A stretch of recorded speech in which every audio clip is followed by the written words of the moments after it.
Había hombres que esperaban al otro lado del río, hombres con oro en el bolsillo y órdenes claras en los labios. Le habían dicho a Nachoba exactamente lo que tenía que hacer: encontrar a la joven campesina llamada Mercedes Villanueva, la muchacha pobre que nadie conocía, la que vivía sola entre sembrados y silencio, y asegurarse de que jamás llegara a saber lo que estaba escrito en un papel viejo guardado dentro de un cajón. Ese papel podía destruir a los hombres más poderosos del condado. Ese papel era su ruina, y ella era el único testigo vivo de su existencia. Nachoba nunca había fallado una misión, nunca.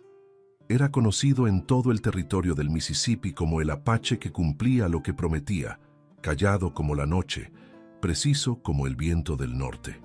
No hacía preguntas, no sentía dudas. Llegaba, terminaba lo que le ordenaban y desaparecía antes del amanecer. Pero esa tarde, cuando llegó a la orilla del río y vio a Mercedes arrodillada entre las piedras, con el cabello mojado pegado al rostro y los ojos levantados hacia él, ojos que no pedían clemencia, sino que simplemente preguntaban por qué, algo en el pecho de Nachoba se rompió por primera vez en su vida, y en ese instante, el hombre más temido del territorio tomó la única decisión que jamás nadie esperaba de él. Guardó su lanza y dijo una sola palabra: «Corre». El pueblo de San Rodrigo del Valle no era grande ni famoso. Era apenas un conjunto de casas de adobe, un mercado polvoriento, una iglesia con la campana torcida y una cantina que abría antes que la mañana. La gente que vivía allí conocía el valor de callarse y trabajar. Sabían cuáles tierras pertenecían a quién, quiénes eran los hombres con poder y qué conversaciones era mejor no escuchar. Era un pueblo que había aprendido a sobrevivir mirando hacia abajo. Mercedes Villanueva había nacido en ese mismo polvo, hija de una mujer que murió joven y de un padre que se fue sin despedirse. Creció con la familia Gutiérrez, que la recibió en su casa no por amor, sino por la lástima que dan los niños solos. Desde pequeña, aprendió que su lugar era el último asiento de la mesa, la última porción del guiso, el último pensamiento antes de que todos durmieran. No se quejaba. Había aprendido que quejarse no cambiaba nada. A sus 23 años, Mercedes era invisible para el mundo. Trabajaba el campo desde el amanecer, cuidaba los animales, lavaba la ropa en el río cada lunes y rezaba por las noches con una fe callada que nadie le había enseñado, sino que había nacido sola dentro de ella, como flor en tierra seca. Tenía manos fuertes, mirada clara y una sonrisa que aparecía pocas veces, pero cuando lo hacía, iluminaba hasta el rincón más oscuro. Nadie en San Rodrigo del Valle sabía que una anciana llamada Doña Esperanza Mondragón, propietaria de las tierras más fértiles del condado, había muerto 3 semanas atrás. Tampoco sabían que en su testamento, redactado de puño y letra con tinta negra y firma firme, estaba escrito el nombre de Mercedes Villanueva como heredera única de sus tierras, su ganado y una fortuna acumulada durante 40 años de trabajo honesto. Nadie lo sabía porque los hombres que debían comunicarlo lo habían ocultado. Esos hombres tenían otros planes. Rodrigo Salcedo y sus socios, 3 terratenientes con dinero prestado y corazón de piedra, llevaban años esperando que Doña Esperanza muriera para apoderarse de todo. Cuando ella eligió a Mercedes, una campesina sin apellido conocido, sin familia, sin influencia, como su sucesora, la furia de esos hombres fue silenciosa pero definitiva. No podían permitir que esa herencia llegara a manos de alguien que no controlaban. Y la única solución que encontraron fue hacer que Mercedes desapareciera antes de que supiera lo que le pertenecía. Por eso buscaron a Nachoba, porque cuando un hombre quiere que algo desaparezca sin dejar rastro, busca al mejor. Y en todo el Mississippi, Nachoba Rojo Viento era el mejor. Nachoba había nacido en una época en que su pueblo aún galopaba libre por las praderas del sur. Era el hijo mayor de Tlaloc Viento Fuerte, un guerrero respetado, y de Isadora, una mujer apache de voz suave y sabiduría profunda. Desde niño, le enseñaron que la fuerza no se mide por el volumen de la voz, sino por la firmeza del paso. Aprendió a rastrear, a escuchar el viento, a moverse sin que la tierra lo sintiera. Era callado como la luna y preciso como el rayo. Cuando las guerras llegaron y su pueblo fue desplazado, Nachoba tuvo que aprender a vivir entre dos mundos sin pertenecer del todo a ninguno. No era de los hombres blancos, aunque hablaba su lengua. No era ya del campamento libre de su infancia, aunque llevaba sus marcas en el corazón. Se convirtió en lo que el mundo necesitaba que fuera, un hombre útil, peligroso y sin preguntas. Alguien a quien contratar cuando los demás no se atrevían. Rodrigo Salcedo lo había buscado en un pueblo al norte del río, en una posada donde Nachoba bebía café solo y miraba el camino. Le ofreció más oro del que un hombre normal ganaba en un año.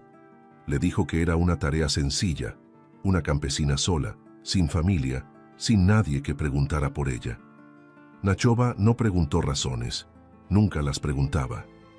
Tomó el encargo, bebió el último sorbo de café y partió al amanecer. Tardó 4 días en llegar a San Rodrigo del Valle. 4 días cruzando colinas amarillas, ríos de agua fría y bosques de pinos que olían a resina y silencio.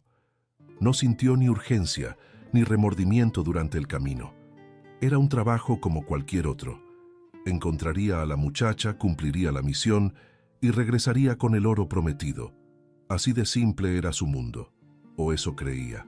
Lo que Nachoba no sabía, lo que ningún hombre puede saber hasta que le ocurre, es que hay encuentros que cambian la dirección de toda una vida en menos tiempo del que tarda una gota de lluvia en caer. Hay miradas que tienen más fuerza que cualquier arma. Hay ojos que le dicen a un hombre cosas que ninguna palabra ha podido decirle jamás. Y Nachoba estaba a punto de descubrirlo a orillas del río más hermoso y traicionero del territorio. Llegó al pueblo de noche sin que nadie lo viera. Preguntó con discreción, siguió rastros, observó. Al tercer día de vigilancia silenciosa, supo que Mercedes iba al río cada mañana antes del amanecer. Sola, sin perro, sin vecinos cerca. Era la oportunidad perfecta. Se adelantó al lugar, se ocultó entre los sauces y esperó, con la paciencia que solo tienen quienes han aprendido a leer el tiempo como si fuera un mapa. Esa mañana, el río Mississippi brillaba como si alguien hubiera derramado luz líquida sobre sus piedras.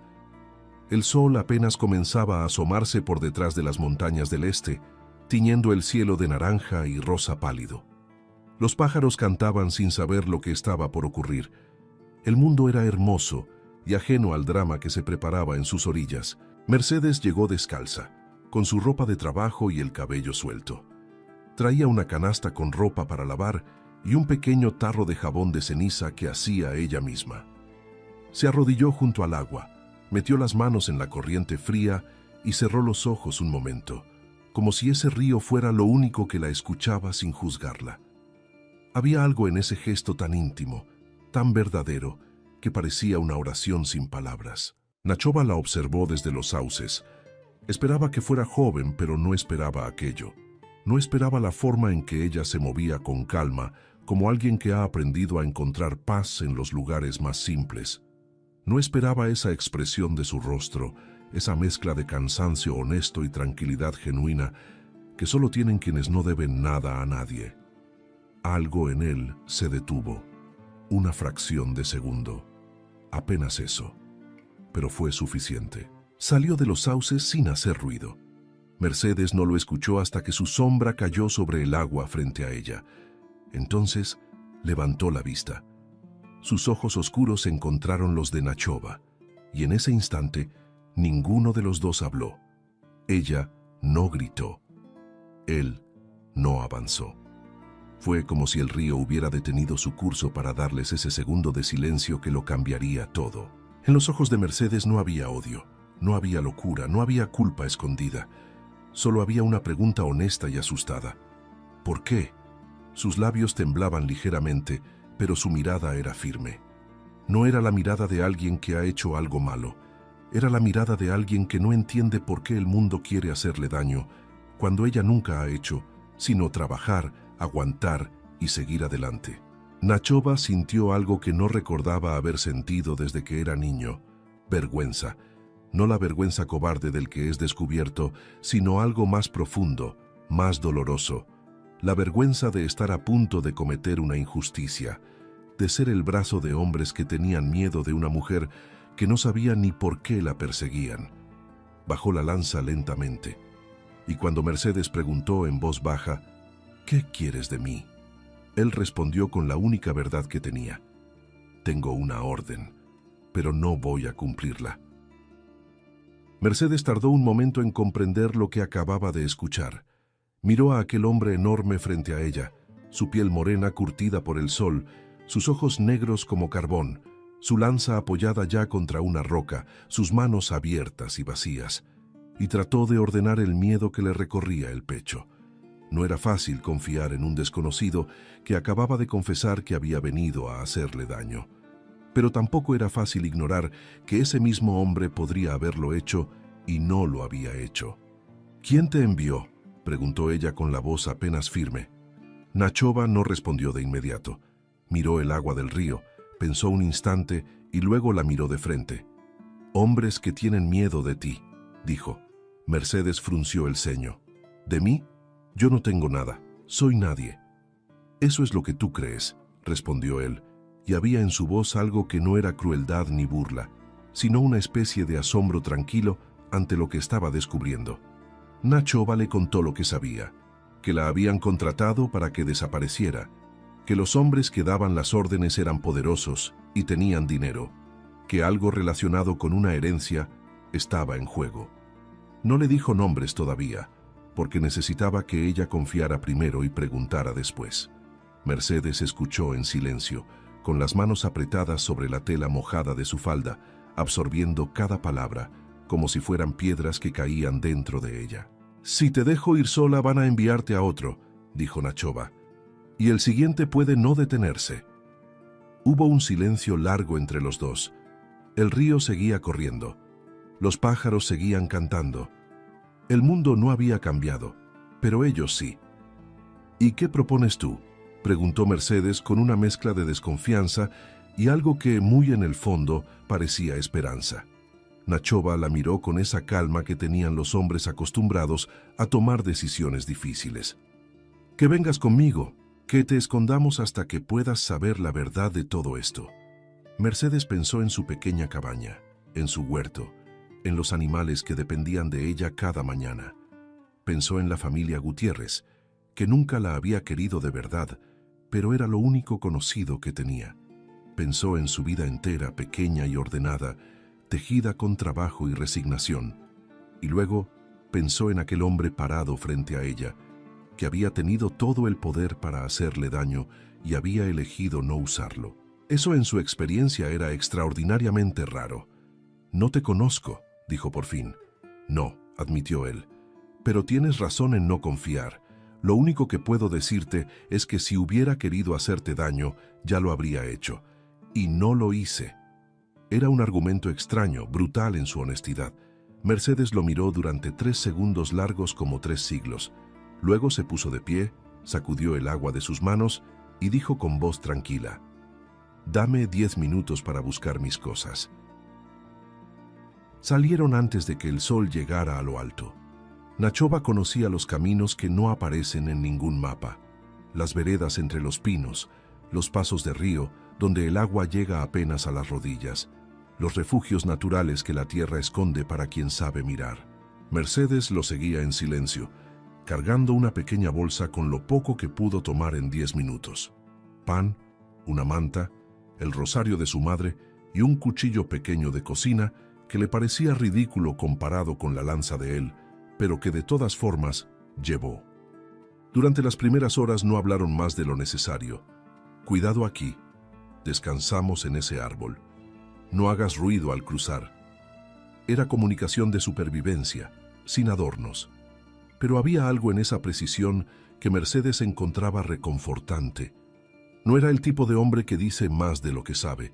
Lo que decía era exacto y útil.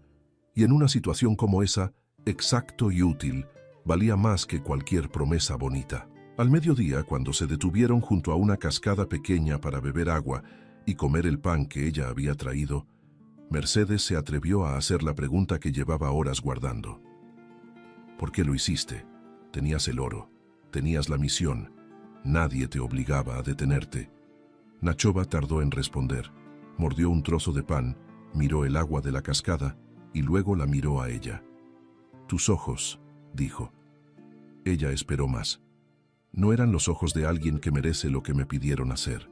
Era una respuesta extraña, casi poética, viniendo de un hombre de pocas palabras. Pero Mercedes la entendió mejor que cualquier discurso largo. Asintió con la cabeza y no preguntó más. Mientras comían, Nachova le contó con más detalle lo que sabía. El nombre de Rodrigo Salcedo, los otros dos socios, el testamento de doña Esperanza Mondragón. Cada palabra era como una llave abriendo una puerta que ella nunca supo que existía. Su nombre en un testamento, tierras, una herencia, todo le parecía un sueño imposible. ¿Me conoció doña Esperanza?, preguntó Mercedes asombrada. No lo sé con certeza, admitió Nachova, pero eligió tu nombre. Eso quiere decir algo. Ella permaneció callada un momento, procesando. Había algo más profundo moviéndose dentro de ella, una pregunta antigua y guardada que nunca se había atrevido a hacerse. ¿Quién era realmente? ¿De dónde venía? ¿Por qué había nacido sola, sin raíces, sin historia que nadie le contara? Ahora, por primera vez, sentía que quizás había respuestas esperando en algún lugar. Siguieron caminando esa tarde. Las montañas al oeste se teñían de violeta y naranja con la puesta del sol. Nachova eligió un refugio entre rocas grandes, cubierto por un techo natural de piedra, invisible desde los caminos. Encendió un fuego pequeño, suficiente para el frío de la noche, pero no tanto que pudiera verse desde lejos. Mercedes lo observó hacer todo aquello con una eficiencia serena y pensó, por primera vez desde que había salido corriendo del río esa mañana, que quizás iba a estar bien. Pasaron 3 días moviéndose hacia el norte, alejándose de San Rodrigo del Valle y acercándose a las tierras que, según Nachova, pertenecían a la herencia de doña Esperanza.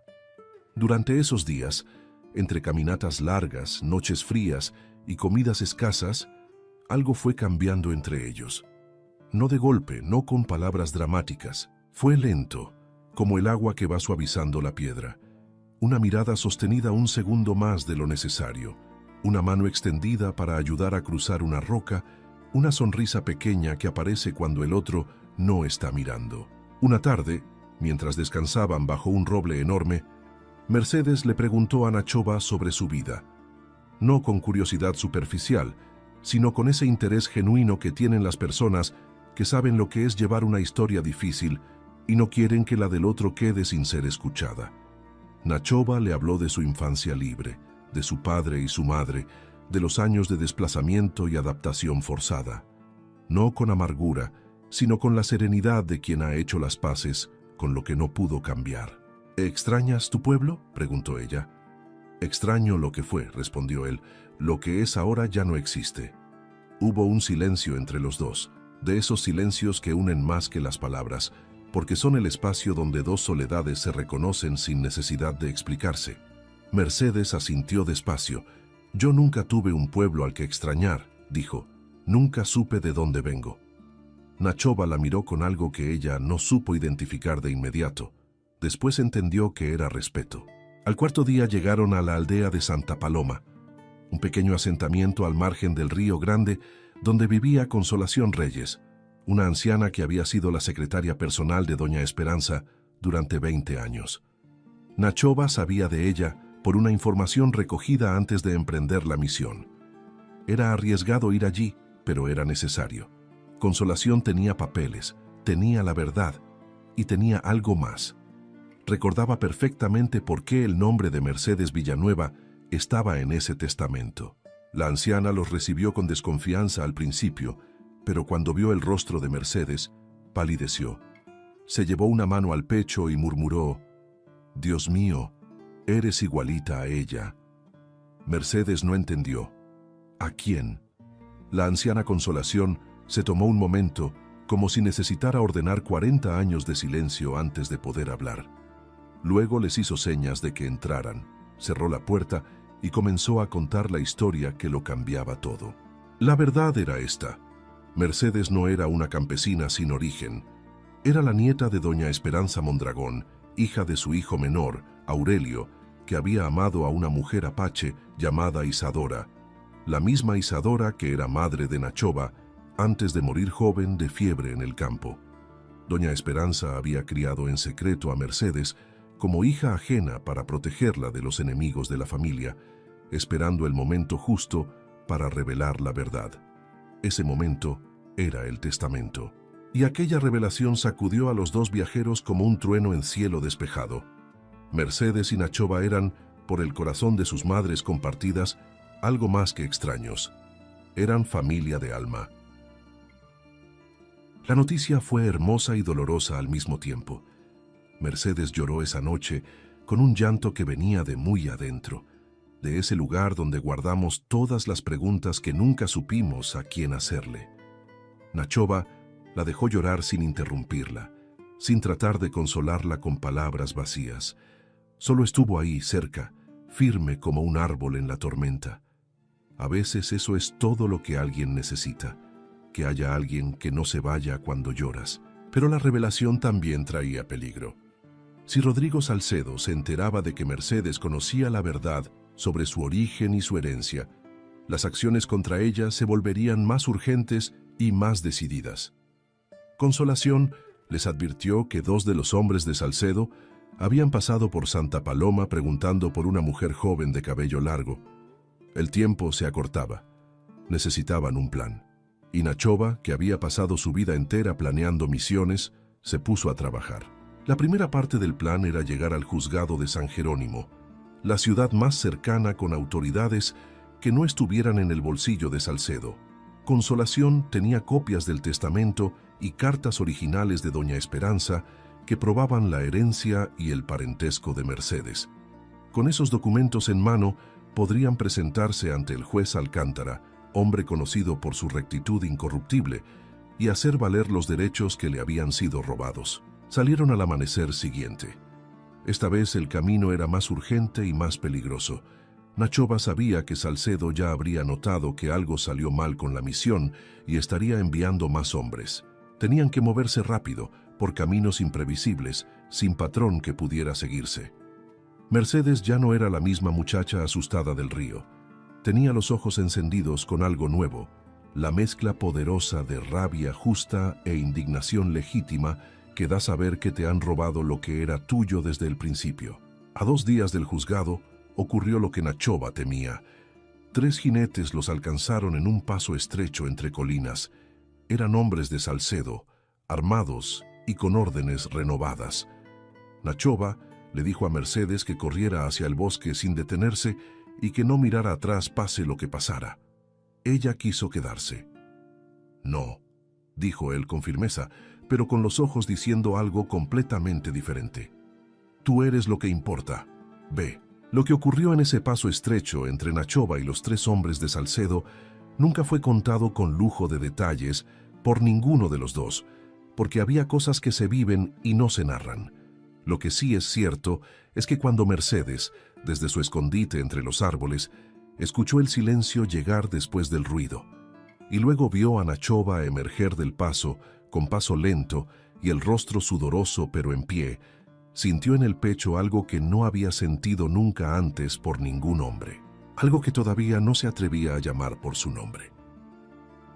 Esa noche, mientras curaba la herida en el brazo de Nachoba con tiras de tela limpia y agua hervida, Mercedes por fin le preguntó lo que llevaba días callando. ¿Por qué sigues arriesgándote por mí? Ya cumpliste con avisarme, ya hiciste más de lo que debías. Nachoba no respondió de inmediato. Miró sus propias manos grandes y callosas, luego la miró a ella. Porque si me voy, ya no sabré si estás bien. Y eso me importa. Era la primera vez que Nachoba admitía en voz alta algo que sentía. Para un hombre que había pasado años entrenándose para no sentir nada que pudiera convertirse en debilidad, esas palabras costaron. Mercedes lo sabía. Lo vio en la forma en que él las dijo. Despacio, como quien está aprendiendo un idioma nuevo. Lo que ella sintió fue un calor suave que le subió por el pecho y le llegó hasta los ojos, y tuvo que bajar la mirada para que él no lo viera. Llegaron a San Jerónimo al día siguiente antes del mediodía. La ciudad era más grande que San Rodrigo, con calles empedradas y una plaza central donde los comerciantes ponían sus puestos desde temprano. El juzgado era un edificio sólido de piedra con una bandera desgastada en la entrada. El juez Alcántara era un hombre de 60 años, con lentes redondos y una expresión que decía claramente que había visto suficiente del mundo como para que no le sorprendiera mucho de él. Mercedes se presentó con los documentos de consolación y con la calma valiente de quien lleva años aguantando injusticias y finalmente tiene pruebas en la mano. Habló con claridad, sin adornos, contando todo desde el principio: el testamento, la persecución, la revelación de su origen. El juez Alcántara la escuchó sin interrumpirla. Leyó los papeles, los leyó de nuevo, luego los dejó sobre la mesa y miró a Mercedes con expresión seria. ¿Sabe usted lo que significan estos documentos? Sí, respondió Mercedes sin dudar. Significan que lo que me pertenece me fue robado y que hay hombres que deben responder por eso. El juez asintió lentamente. Miró luego a Nachova, que estaba parado junto a la puerta con los brazos cruzados y la mirada tranquila. «¿Y usted es el hombre que la trajo aquí?», respondió Nachova simplemente. El juez estudió ese rostro un momento y luego dijo: «Bien, vamos a trabajar». En los días siguientes, el juez Alcántara movió con discreción pero con firmeza los mecanismos de la justicia. Envió citaciones a Rodrigo Salcedo y sus socios, convocó testigos, revisó registros de tierras falsificados, contratos alterados, firmas imitadas. La red de fraude que aquellos hombres habían tejido con paciencia durante años comenzó a desmoronarse hilo por hilo. Y en el centro de todo ese derrumbe estaba el nombre de Mercedes Villanueva, escrito con la letra firme de una anciana que había amado a su nieta en silencio y había planeado darle lo suyo con su último aliento. El día del juicio llegó bajo un cielo gris que amenazaba lluvia. Rodrigo Salcedo llegó al juzgado con su abogado, un hombre de saco negro y expresión arrogante que había ganado muchos casos gracias al miedo y al dinero. Los socios llegaron después, con caras de quienes todavía creen que el poder compra todo, incluso la verdad. Vieron a Mercedes sentada del otro lado de la sala y la miraron con esa mezcla de desprecio e incredulidad que tienen los que jamás imaginaron que una mujer a quien consideraban nadie pudiera ponerlos en ese lugar. Mercedes no les devolvió la mirada con odio. Los miró con la serenidad de quien ya no tiene miedo porque ya no tiene nada que perder y sí mucho que ganar. A su lado estaba Consolación Reyes, frágil en el cuerpo, pero indestructible en la voluntad, lista para declarar todo lo que sabía. Y detrás, parado junto a la pared con los brazos cruzados, estaba Nachova, que no era parte legal del proceso, pero que de ninguna manera iba a estar en otro lugar. El abogado de Salcedo intentó varios argumentos. Cuestionó la autenticidad de los documentos, atacó la credibilidad de Consolación por su edad, insinuó que Mercedes era una impostora que había fabricado una historia de herencia para apoderarse de tierras ajenas.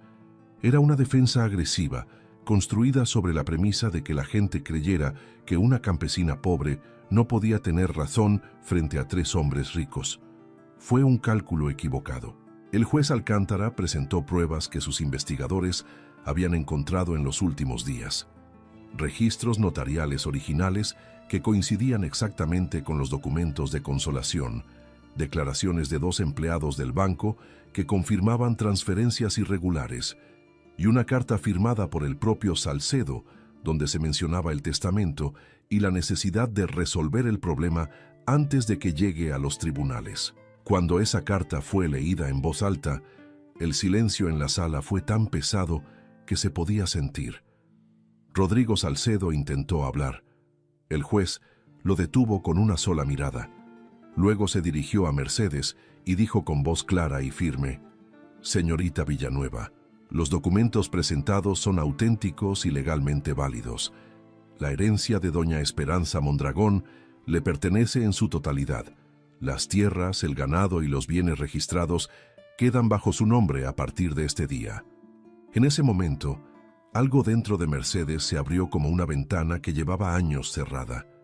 No lloró, respiró hondo y asintió. Rodrigo Salcedo y sus socios fueron detenidos esa misma tarde. Sus cuentas fueron congeladas, sus falsificaciones expuestas. Todo aquello que habían construido sobre el robo de la herencia de una anciana y el silenciamiento de una mujer inocente se derrumbó en un solo día. Y afuera del juzgado, cuando Mercedes salió al aire libre bajo las primeras gotas de una lluvia que llegaba por fin después de semanas de sequía, Nachova la esperaba en la escalera. Los dos se miraron sin decir nada durante un largo momento, y luego ella sonrió, y esa sonrisa fue la más poderosa que él había visto en su vida. Las tierras de Doña Esperanza eran más hermosas de lo que Mercedes había imaginado. Kilómetros de prados verdes al norte del río, con una casa grande de madera y piedra en el centro, árboles frutales que llevaban años sin que nadie los podara bien, un establo con animales que los empleados de Salcedo habían descuidado, y un río pequeño que cruzaba la propiedad de este a oeste, cantando con una voz que a Mercedes le parecía la más bonita que había escuchado. Era suyo. Todo aquello era suyo, y todavía no podía creerlo del todo. Los primeros días en la hacienda fueron de trabajo intenso y emoción constante. Consolación llegó a quedarse, porque no tenía otro lugar donde ir y porque entre las dos había nacido algo que se parecía mucho al amor de abuela y nieta que ninguna había tenido la oportunidad de vivir. Los empleados que Salcedo había dejado en la propiedad, al saber que la dueña legítima había llegado, recibieron a Mercedes con una mezcla de alivio y respeto que la conmovió profundamente. Nachova se quedó también, no porque alguien se lo pidiera explícitamente, sino porque cada vez que intentaba imaginar el camino de regreso, algo en él se negaba a moverse en esa dirección. Ayudó a reparar cercas, a organizar el establo, a limpiar los canales de riego que llevaban meses tapados. Trabajaba en silencio y con determinación, y Mercedes lo encontraba así cada mañana, cuando salía con su café. Y algo en esa imagen, ese hombre enorme y de pocas palabras trabajando con cuidado y constancia, le calentaba el pecho de una manera que ya no podía ignorar. Una tarde, sentados en el porche de la hacienda viendo cómo el sol caía sobre los prados, Mercedes le dijo: «Tú podrías quedarte aquí, si quisieras». Nachova la miró. «¿Para qué?», preguntó. No era una pregunta arrogante, era una pregunta genuina de un hombre que nunca había tenido un lugar al que pertenecer y que no sabía cómo pedirlo. «Para lo que tú quieras», respondió ella con una sencillez que era más poderosa que cualquier declaración elaborada. Para estar, fue un proceso lento y honesto, como todo lo que había sido entre ellos desde el principio.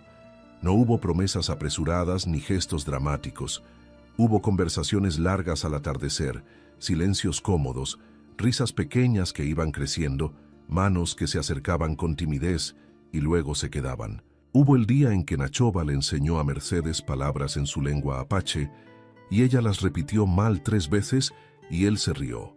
Una risa real, de esas que no se pueden fingir. Y ambos supieron en ese momento que lo que había entre ellos era algo que ninguno de los dos había tenido nunca, pero que ambos habían necesitado siempre. Un mes después, en una tarde de cielo claro y viento suave, Nachova tomó las manos de Mercedes entre las suyas y le dijo lo que había guardado con cuidado desde aquella mañana en el río, que cuando la vio arrodillada en el agua con los ojos levantados hacia él, algo en su interior cambió de dirección para siempre, que nunca más podría vivir como si ese momento no hubiera ocurrido, y que si ella lo aceptaba, quería construir algo junto a ella en esa tierra que les pertenecía a ambos, por razones distintas, pero con el mismo corazón. Mercedes no respondió con palabras. Le apretó las manos, lo miró a los ojos y sonrió con esa sonrisa que él sabía que era para él solamente. Y eso fue suficiente, más que suficiente. 6 meses después, la hacienda de Mercedes Villanueva, que pronto sería también Mercedes Rojo Viento, cuando los dos decidieran hacer lo que ambos ya sabían que harían, se convirtió en uno de los lugares más prósperos y queridos de la región. Sus tierras fértiles dieron cosechas abundantes ese primer año, y ella administró cada peso con la honestidad y el cuidado que solo tienen quienes saben lo que es no tener nada. Contrató a familias de campesinos que habían sido desplazadas por Salcedo. Les ofreció vivienda justa y pago honesto. La gente empezó a llegar con gratitud. Rodrigo Salcedo cumplió condena en el presidio de San Jerónimo. Sus socios, arrepentidos a su manera, devolvieron los bienes que pudieron y pagaron las multas impuestas. El juez Alcántara fue condecorado por la comunidad por su rectitud en el caso. Consolación. Reyes vivió sus últimos años en la hacienda, rodeada de flores y de los relatos que Mercedes le pedía que contara una y otra vez sobre Doña Esperanza, cómo hablaba, cómo reía, cómo amaba. Mercedes aprendió a conocer a su abuela a través de esas historias y encontró en ellas una raíz que nunca supo que tenía. Nachoba encontró en esa tierra algo que llevaba décadas buscando sin saber cómo nombrarlo. Un lugar donde su historia no era un obstáculo, sino una riqueza. Enseñó a los trabajadores de la hacienda conocimientos de la tierra que ningún libro enseña, formas de leer el cielo para prever la lluvia, maneras de cuidar los ríos para que nunca se secaran. Fue respetado, fue escuchado, y por primera vez en muchos años se sintió en casa. Un domingo de primavera, bajo el roble más grande de la hacienda, con Consolación como testigo y los trabajadores de la propiedad reunidos alrededor, Nachoba y Mercedes se prometieron amor delante de todos. No fue una ceremonia complicada ni costosa. Fue una promesa dicha en voz alta, con palabras simples y ojos húmedos, entre dos personas que habían llegado al mismo río desde orillas muy distintas y habían elegido cruzarlo juntos. Años después, cuando la gente del pueblo contaba esta historia a sus hijos y sus nietos, siempre decían lo mismo, que el amor más verdadero no nace donde todo es fácil, sino donde todo parecía imposible. Que nació en una mañana fría junto al río Mississippi, en el instante en que un hombre que llevaba una orden de destrucción miró a los ojos de una mujer que no tenía nada más que su propia honestidad y decidió que eso valía más que todo el oro del mundo. Y que desde ese día, en las tierras que una abuela sabia dejó para su nieta y que un guerrero apache ayudó a defender, creció algo que ni el miedo, ni la codicia, ni la injusticia habían podido evitar. Una vida justa, una tierra próspera, un amor verdadero. Y los dos vivieron con trabajo y con gracia, con conflictos pequeños y alegrías grandes, con raíces distintas, pero corazón compartido, todo lo que les quedaba por vivir. Y fue suficiente, fue más que suficiente, fue todo. Y si te gustó esta historia, seguro te encantará la siguiente que aparece en tu pantalla. No olvides suscribirte a nuestro canal, dejar tu like y activar las notificaciones. Nos vemos en la próxima.